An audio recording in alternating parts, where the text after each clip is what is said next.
이름으로 여러분 모두를 환영하고 축복합니다. 오늘은 비전 헌금 주일입니다. 우리 인도네시아 쉘터와 군선교를 위해서 귀하게 사용하도록 하겠습니다. 기도하시면서 참여해 주시면 감사하겠습니다. 우리 목사님이 광고해 주셨는데 스마트폰, 잠자고 있는 스마트폰을 가져오시면 주의 말씀을 그 안에 넣어서 선교지에 귀하게 사용할 줄 믿습니다. 근데 이제 한 가지 더 부탁이 있는데요. 스마트폰 가져오실 때 충전기도 같이 가져다 주시길 바랍니다.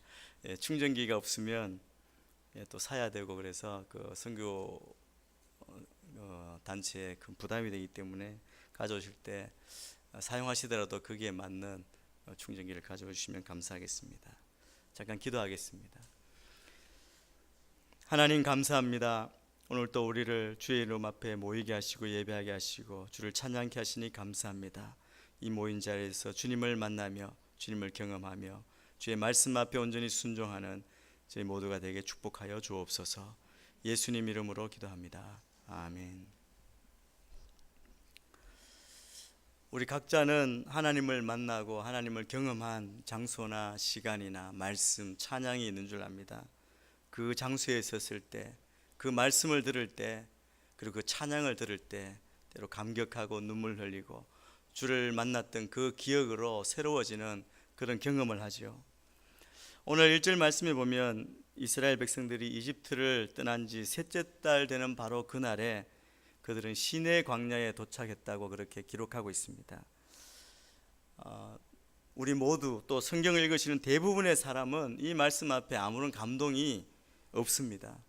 그냥 지식으로 받아들이죠.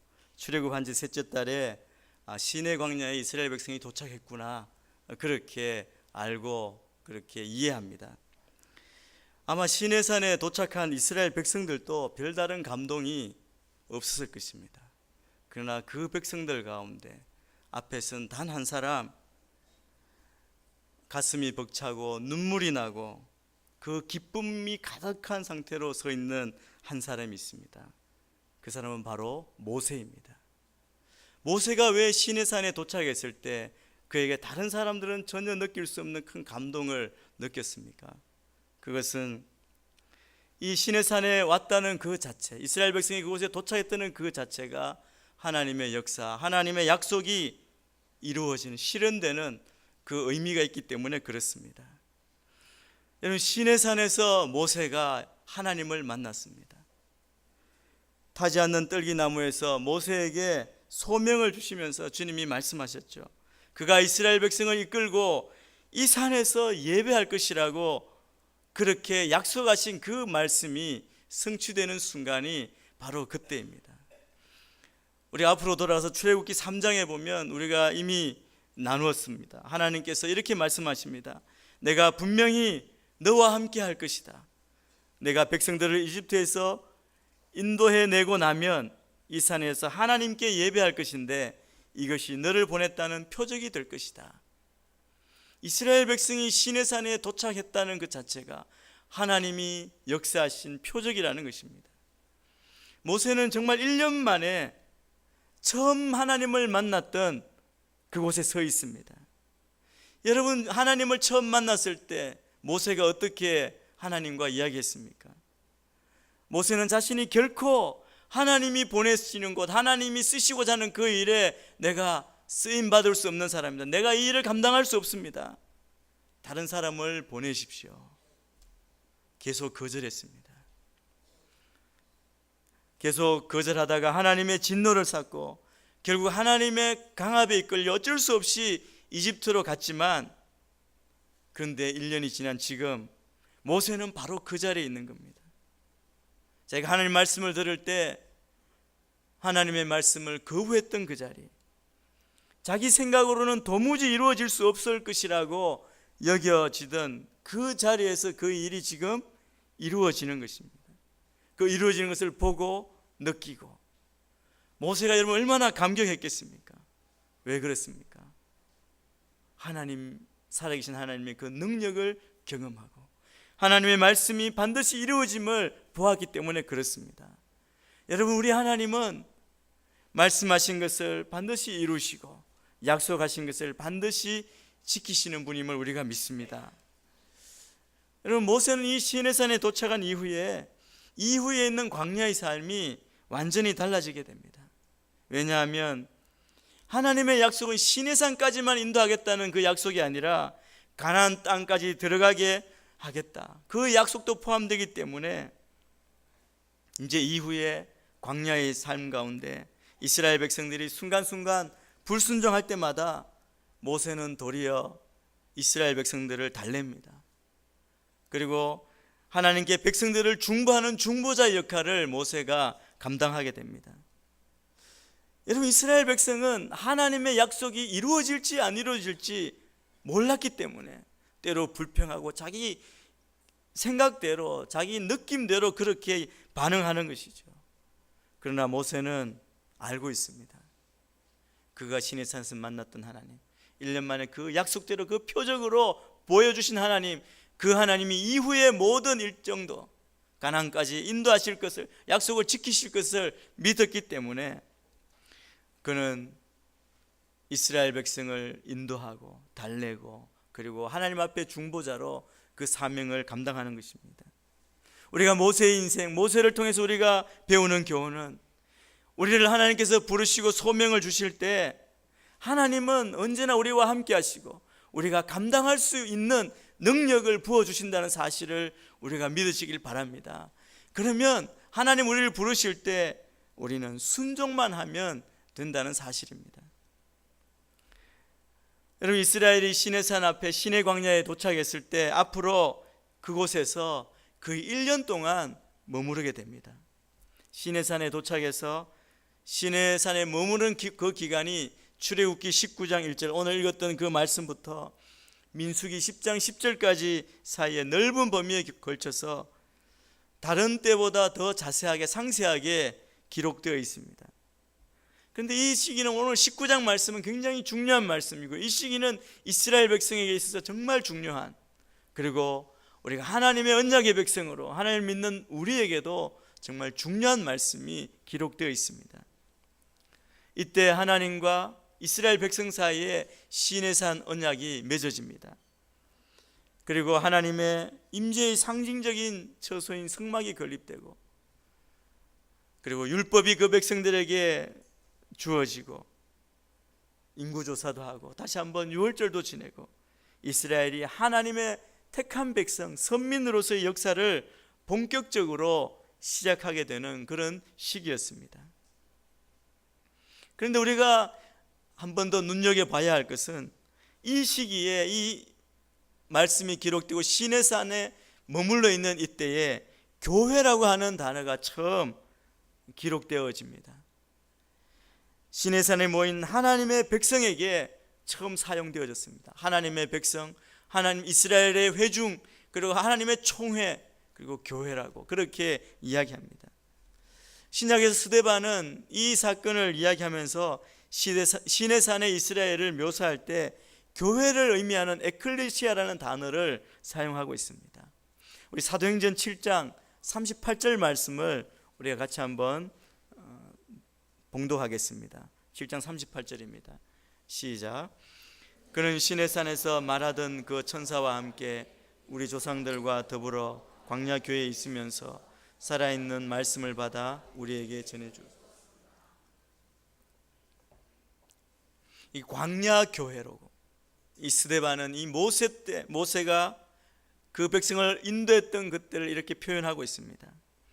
구약에서 교회를 나타내는 단어를 칼이라고 이렇게 기록하고 있습니다. 이것은 불러내다라는 뜻인데, 방금 말씀드린 헬라어 에클레시아와 같은 뜻입니다. 밖으로, 또 불러내다, 이런 뜻이 있습니다. 오늘 우리가 읽은 말씀, 이 19장 말씀을 통해서 우리가 우리 하늘 아버지께 영광을 돌리고 왕 대신 예수님의 통치 아래서 성령님의 은혜로 구별되어진 삶을 살아가는 교회, 교회로서 우리 하나님 백성인 우리의 정체성이 무엇인지, 다시 말하면 오늘 제목처럼 교회의 존재 목적이 무엇인지를 오늘 말씀 가운데서 우리가 발견할 수 있습니다. 먼저 오늘 본문 가운데 3절 4절 말씀을 같이 한번 봉독하겠습니다. 3절 4절입니다. 시작. 그때 모세가 하나님께 올라갔습니다.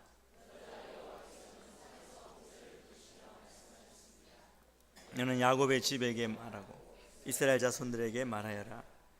내가 이집트 사람들에게 행한 일을 너희가 직접 보았고 독수리 날개에 얹어 나르듯 내가 너희를 내게로 데려온 것을 보았다. 여러분, 이스라엘 백성 모세 다 똑같이 시내산 앞에 서 있지만 모세가 느끼는 감동과 이스라엘 백성의 감동이 다릅니다. 모세는 앞뒤 사연이 있습니다. 스토리가 있습니다. 그러나 이스라엘 백성에게는 그것이 없기 때문입니다.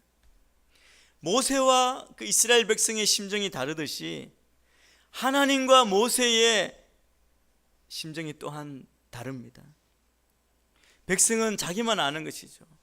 그래서 광야에서 거할 때 불편하면 불편하다고 불평하고, 물이 없으면 물이 없다고 불평하고, 자기만 생각하는 그 백성들입니다.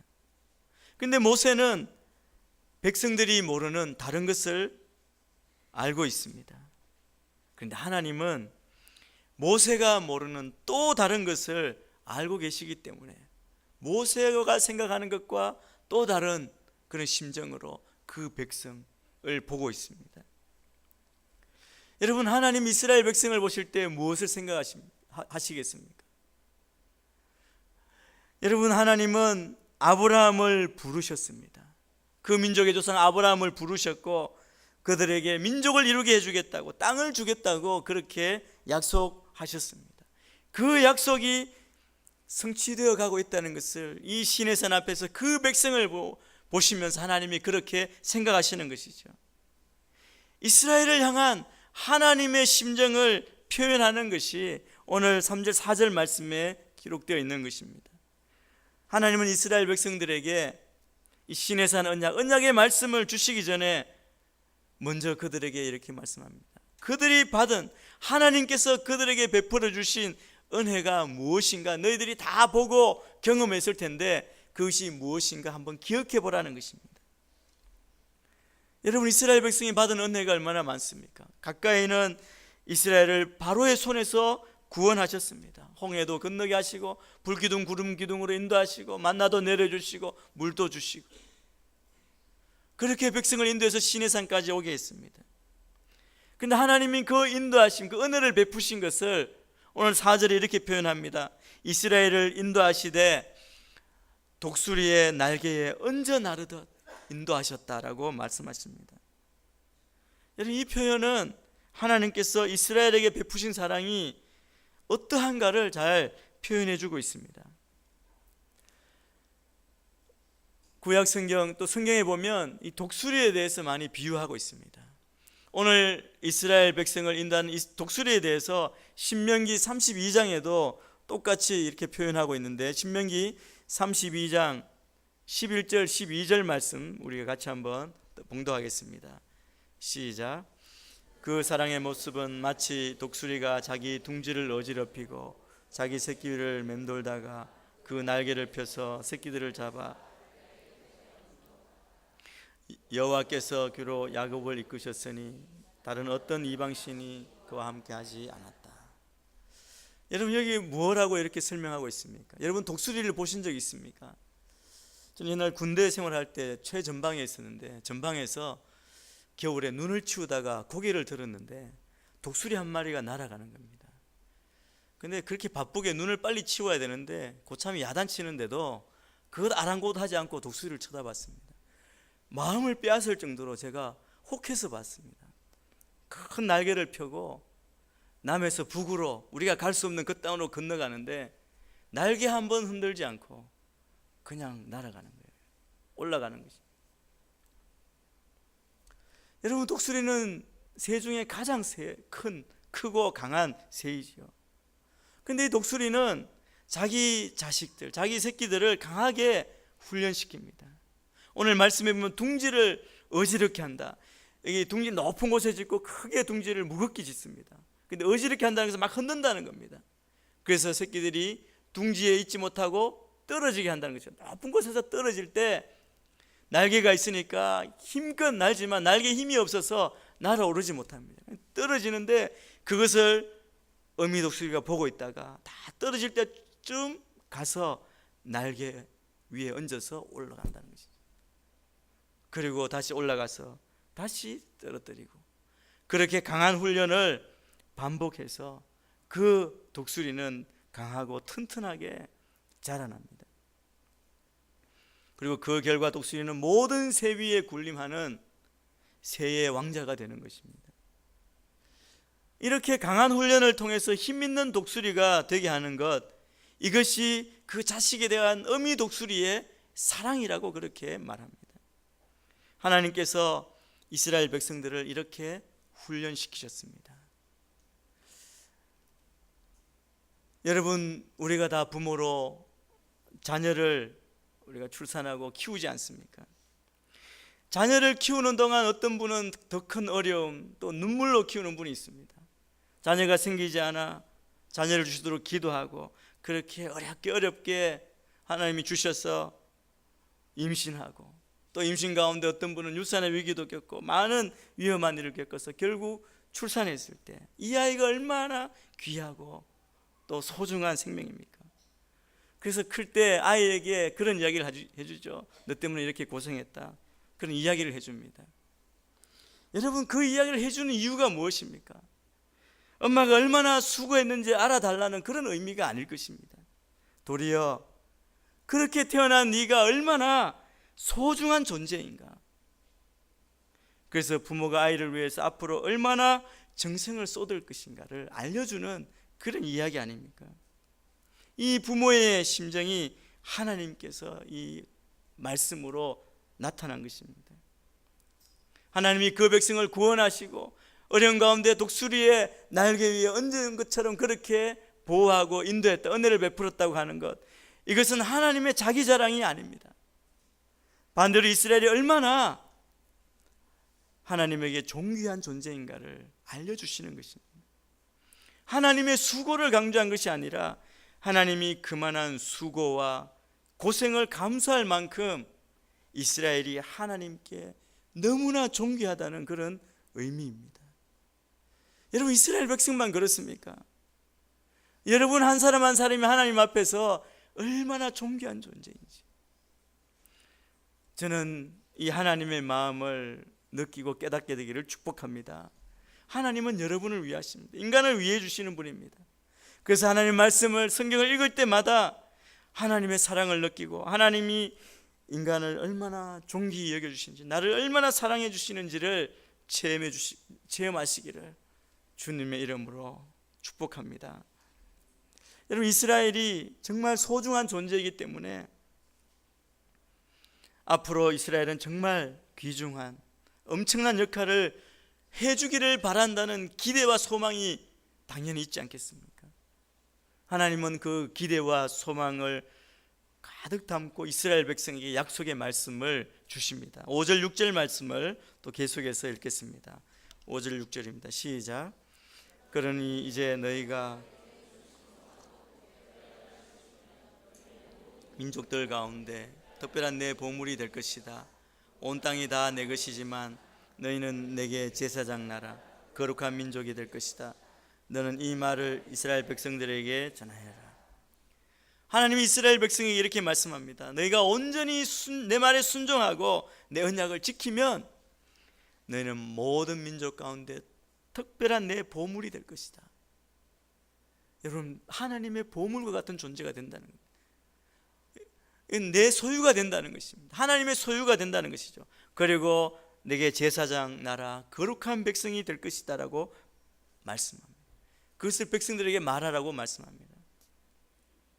그런데 이 말씀 가운데 우리가 반드시 가장 중요하게 봐야 될 말씀이 있습니다. 그것은 주님께서 이렇게 말씀합니다. 온 땅이 다 내 것이다. 온 땅이 다 내 것이다 라고 하나님이 말씀하시는 겁니다. 하나님이 천지를 창조하셨고 우리 인간을 창조하셨습니다. 세상과 인간과 나라, 모든 백성 다 하나님의 것입니다. 모든 세상, 모든 인간, 모든 나라, 모든 백성을 하나님이 다 사랑하신다는 뜻입니다.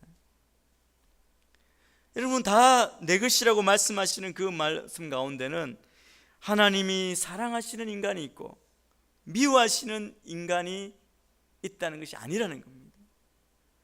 하나님은 모든 사람의 하나님이시고 모든 인간에게 복을 주시는 분이시라는 것을 분명하게 말씀합니다. 여러분, 우리가 하나님의 백성으로 택함받고 구원받은 사람으로 우리가 분명히 기억해야 할 것이 있습니다. 명심해야 할 것은 우리가 은연중에 살다가 하나님을 나만의 하나님으로 제한시키려고 하지 않는지, 우리는 그렇게 하지 말아야 합니다. 내가 하나님의 사람이 되었다, 하나님 편에 그렇게 은혜를 받았다는 그 생각을 해야 합니다. 여러분, 내가 하나님을 떠나 죄의 자녀였는데 하나님께서 나에게 오시고 나에게 은혜를 베푸셔서 내가 하나님의 은혜를 받는 자, 하나님의 자녀가 되었구나, 그것을 감사하는 것이죠. 내가 죄의 압제에서 이제 하나님의 보호 아래로 옮겨졌구나, 그것을 생각해야 합니다. 여러분, 오늘 이 구절에 대한 오해가 있습니다. 이스라엘을 제사장 나라, 거룩한 민족, 나의 보물이 될 것이라고 그렇게 말씀하시는데, 이스라엘을 다른 나라들과 구별해서 다른 민족보다 우월하게 대접해서 특별한 존재로, 그렇게 더 뛰어나고 더 나은 존재로 만들어 주겠다는 그런 의미로 많은 사람들이 생각합니다. 그래서 유대인들이 어떻게 합니까? 이방인과는 상종도 하지 않고 가까이 하지도 않았지 않습니까? 그런데 여러분, 하나님의 말씀, 하나님 뜻은 절대로 그렇지 않다라고 하는 증거가 바로 이 말씀입니다. 온 땅이 다 내 것이다. 기억 성경에 보면 세계가 다 내게 속하였나니. 여러분, 모든 것이 다 하나님의 것이기 때문에 하나님께서 마음대로 하시겠다는 그런 뜻이 아닙니다. 하나님이 하고 싶으신 대로 하시겠다는 것이 아닙니다. 모든 것이 다 하나님께 속해 있기 때문에 그 모든 것 가운데 더 낫고 못한 것, 차별이 있고 이것이 아니라 우열이 없고 차별이 없고 높고 낮음이 없게 하시겠다고 말씀하시는 것입니다. 세계가 다 하나님께 속하였으니 세계가 다 하나님의 사랑을 받고 세계가 모두 하나님의 그 사랑, 존귀함을 받게 하시겠다라고 하는 의미입니다. 하나님께서 이스라엘을 향해서 제사장 나라를 되게 하시고 또 거룩한 백성이 되게 하시는 이유가 무엇인지 우리는 알아야 합니다. 그 목적이 무엇이냐는 것입니다. 여러분, 출애굽기 19장의 이스라엘은 이미 하나님의 백성입니다. 이미 하나님의 은혜를 입은 자입니다. 이미 하나님의 복을 받은 자입니다. 여러분, 이 땅 가운데 이 이상 무엇이 필요합니까? 이스라엘 백성은 이미 최고의 하나님의 그 특권, 은혜를 받은 자이죠. 하나님이 창세기에 아브라함에게 오셔서 아브라함을 하나님의 자녀, 하나님의 백성을 삼으셨습니다. 하나님이 아브라함에게 약속하셨던 것을 지켜서 그 약속에 의해서 이루어진 민족 이스라엘은 이미 하나님의 자녀요 하나님의 백성입니다. 그래서 이제 남은 것은 이스라엘에게 이루어질 일이 아니라 이스라엘로 말미암아서 이루어질 일이 남아있는 것입니다. 우리가 창세기 12장 1절부터 3절까지 말씀, 우리가 잘 아는 말씀인데요, 그 말씀을 우리가 한 목소리로 같이 한번 봉독하겠습니다. 창세기 12장 1절부터 3절입니다. 시작. 여호와께서 아브라함에게 말씀하셨습니다. 내가 너에게 보여주는 땅으로 가거라. 내가 너를 큰 민족으로 만들고 내 이름을 크게 할 것이니 내가 복의 근원이 될 것이다. 너를 축복하는 사람에게는 내가 복을 주고 너를 저주하는 사람에게는 내가 저주하리니 땅의 모든 족속이 너로 인해 복을 받을 것이다. 3절에 보면 땅의 모든 족속이 너로 인해 복을 받을 것이다. 아브라함이 하나님께 복을 받고 그리고 모든 족속이 하나님께 복을 받을 것입니다. 하나님께서 그 백성을 출애굽시키시고 광야를 인도하시고 궁극적으로 가나안에 들어가게 하시는 목적은 그들로 제사장 나라, 거룩한 백성으로 삼기 위함입니다. 여러분, 구약에서 제사장의 역할은 무엇입니까? 제사장은 백성들을 하나님께로 인도하는 역할이 있습니다. 그리고 백성들이 하나님을 더 잘 섬기도록 돕는 일을 하는 것이 제사장입니다.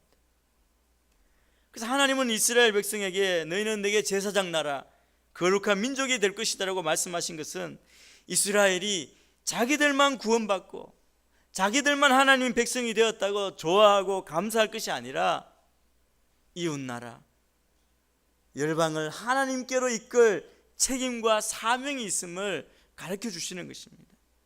이것이 하나님의 뜻입니다. 그렇다면 우리에는 어떤 관련이 있습니까?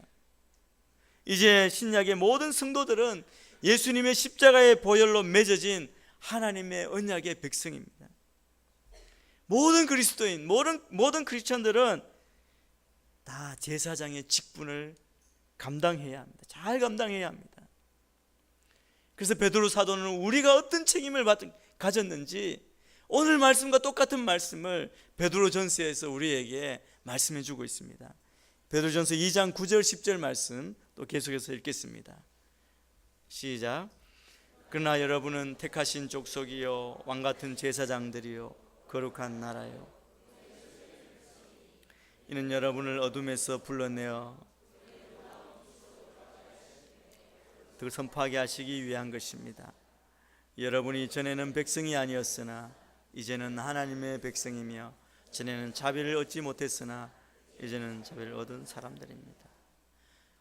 우리가 예수 그리스도로 말미암아 하나님의 자녀가 되었습니다. 구원받은 성도로 그렇게 살고 있습니다. 교회가 되었습니다.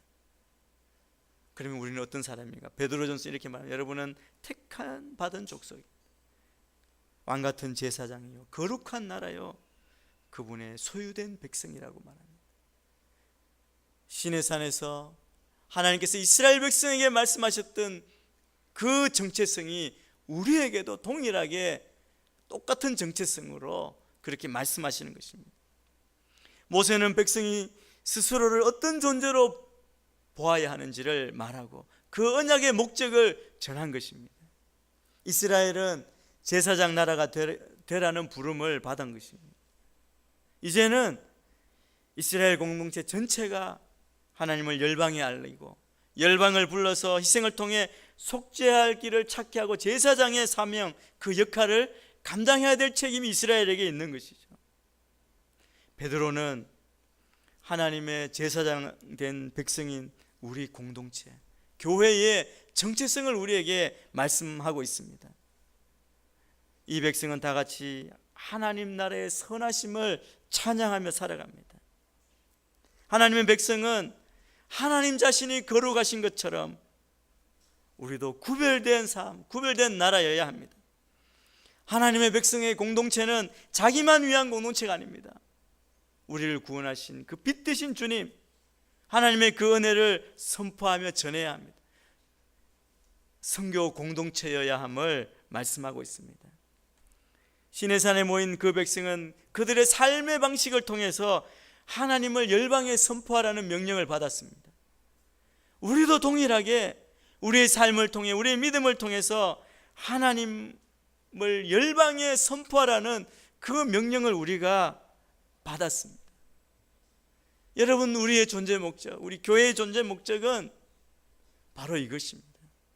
우리가 받은 그 빛, 우리를 빛으로 들어가게 하신 분의 그 덕을 선포하는 것, 그것이 우리의 책임이고 우리가 이곳에 있는 목적이라고 할 수 있습니다. 이스라엘과 연속성을 갖고 있는 오늘 교회와 아브라함의 영적 자손들인 우리는 이스라엘이 오래전에 부름받은 그 사명을 우리의 나의 것으로 받아들여야 합니다. 그래서 여러분, 신앙생활 하면서 방황하고 어디로 가야 하는지 모를 때 우리는 우리가 무엇 때문에 부름받고 어떻게 부름받았는지를 다시 한번 확인해야 합니다. 우리는 세상 모든 사람들이 하나님께 영광을 돌리게 만드는 고귀한 사명을 우리가 다 받았다는 사실입니다. 모세는 하나님으로부터 전해받은 명령과 약속을 백성의 장로들 앞에서 그대로 풀어놓았습니다. 7절에 보면 모든 말씀을 그들 앞에 풀어놓았습니다라고 말합니다. 이 풀어놓았다는 것은 자기의 생각, 자기의 의견, 자기의 느낌, 그것을 포함하지 않고 말씀만 그대로 전했다는 것이죠. 여러분, 우리의 역할이 그런 역할입니다. 하나님의 말씀을 전할 때 하나님의 말씀만 전할 수 있는 그런 자가 되어야 하는 것이죠. 그러자 백성들이 어떻게 반응합니까? 모든 백성들은 주저하거나 머뭇거리지 않고 곧바로 만장일치로 아멘 했습니다. 그대로 하겠습니다, 응답했음을 보여주고 있습니다. 이것을 통해 하나님의 백성으로 사는 가장 중요한 조건은 하나님의 말씀에 바로 순종하는 것입니다.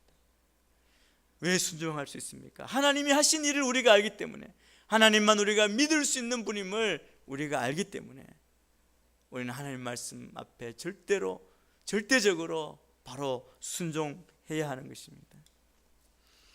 우리 교회와 성도들은 하나님의 부름을 받은 모인 사람들의 모임입니다. 하나님의 부름을 받고 세상 밖으로 나가는 존재입니다. 그렇기 때문에 우리는 세상의 문제에 코를 박고 전전긍긍하거나 눈에 보이는 세상에 연연해서 더 좋은 것을 더 많이 얻으려고 하는 그런 존재가 아니라는 것입니다. 우리는 다 제사장으로 부름받은 사람입니다. 제사장은 하나님의 마음을 압니다.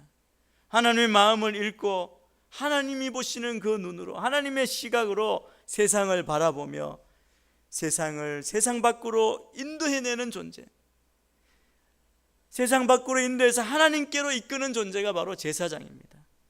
그리고 죽은 것을 살리는 것이 우리의 임무입니다.